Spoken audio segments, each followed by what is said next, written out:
ഇത് മാസ് മോട്ടോഴ്സിൽ നിന്നാണ് നമ്മൾ ഹോണ്ട ആക്റ്റീവ 60 വണ്ടി. അതിൻ്റെ ഫ്രണ്ട് കോണിൻ്റെ ഭാഗത്ത് നമുക്ക് നല്ല ടൈറ്റ് അനുഭവപ്പെട്ടു. നമ്മൾ ഒരു പ്രാവശ്യം കോൺസെപ്റ്റ് അയച്ച് മാറ്റിയതാണ്. പക്ഷേ നമ്മൾ വണ്ടി വീണ്ടും ടെസ്റ്റ് ഡ്രൈവ് നടത്തുന്ന സമയത്ത് വീണ്ടും നമുക്ക് കംഫർട്ടായിട്ട് തോന്നണില്ല. അപ്പോൾ നമ്മൾ അതിൻ്റെ ഫോർക്കിൻ്റെ ഭാഗം അഴിച്ച് ചെക്ക് ചെയ്യുമ്പോൾ ഫോർക്ക് ഓൾറെഡി ബെൻഡായിട്ടാണ് കാണുന്നത്. കാരണം എന്ന് വെച്ചാൽ പ്രത്യക്ഷത്തിൽ ഒരുപാട് നമുക്ക് ഓടിക്കാൻ പറ്റാത്ത രീതിയിലുള്ള വ്യത്യാസമല്ല, അലൈൻമെൻറ്റിൽ നല്ല വേരിയേഷൻ കാണിക്കുന്നുണ്ട്. എനിക്ക് തോന്നുന്നു വണ്ടി എനിക്ക് മുമ്പ് ഫ്രണ്ട് വീല് പോയി ഇടിച്ചിട്ടുണ്ടാവാം, അതുകൊണ്ടാണ് ആ പ്രോബ്ലം കാണിക്കുക. അപ്പോൾ നിലവിൽ നമുക്ക് ഒന്നുമല്ല നമ്മളത് മാറ്റി പുതിയത് സെറ്റ് ചെയ്യണം, അതല്ലെങ്കിൽ നമ്മളത് ലെവൽ ചെയ്ത് സെറ്റ് ചെയ്യേണ്ടി വരും. അപ്പോൾ മാറ്റി ചെയ്യണമായിരിക്കും കുറേ കൂടി ബെറ്റർ.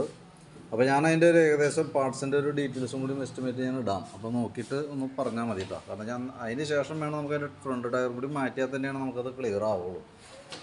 അപ്പോൾ കാരണം ശരിക്കും വണ്ടി നമ്മൾ ഓടിക്കുന്ന സമയത്ത് ലെഫ്റ്റ് സൈഡിലേക്ക് പെട്ടെന്ന് വണ്ടി സൈഡ് എടുക്കുന്നതായിട്ട് കാണുന്നുണ്ട്. അപ്പോൾ അങ്ങനെ വരുമ്പോഴത്തേക്ക് അതിൻ്റെ ഓപ്പോസിറ്റ് സൈഡ് ടയർ തേയ്മാനം വളരെ കൂടുതലായിരിക്കും. അപ്പോൾ അത് ഫ്രണ്ടും ബാക്കും ഉണ്ട് അതേപോലെ തന്നെ. പക്ഷേ നമുക്ക് ഫ്രണ്ടിലത്തെ ഭാഗം ഒന്ന് ക്ലിയർ ചെയ്തിട്ട് കഴിഞ്ഞാൽ ഒരു പരിധി വരെ നമുക്കത് സോൾവ് ആവും. ഇവിടെ നോക്കുമ്പോൾ അറിയാം ഈ സൈഡ് തേയ്മാനം നല്ല രീതിയിൽ എടുത്തു പോയിട്ടുണ്ട്. അപ്പോൾ ഇത് തന്നെയാണ് ഫ്രണ്ടിലും വന്നേക്കുന്ന സംഭവം. അപ്പോൾ ഞാൻ അതിൻ്റെ ഒരു ഫോർക്ക് അസംബ്ലി അടക്കം മാറ്റുമ്പോൾ നമുക്ക് എത്ര കോസ്റ്റ് വരും നോക്കിയിട്ട് അതിൻ്റെ ഒരു ഡീറ്റെയിൽസ് വാട്സാപ്പിലേക്ക് ഇട്ടേക്കാം. നോക്കിയിട്ടൊന്ന് റിപ്ലൈ ഇട്ടാൽ മതി.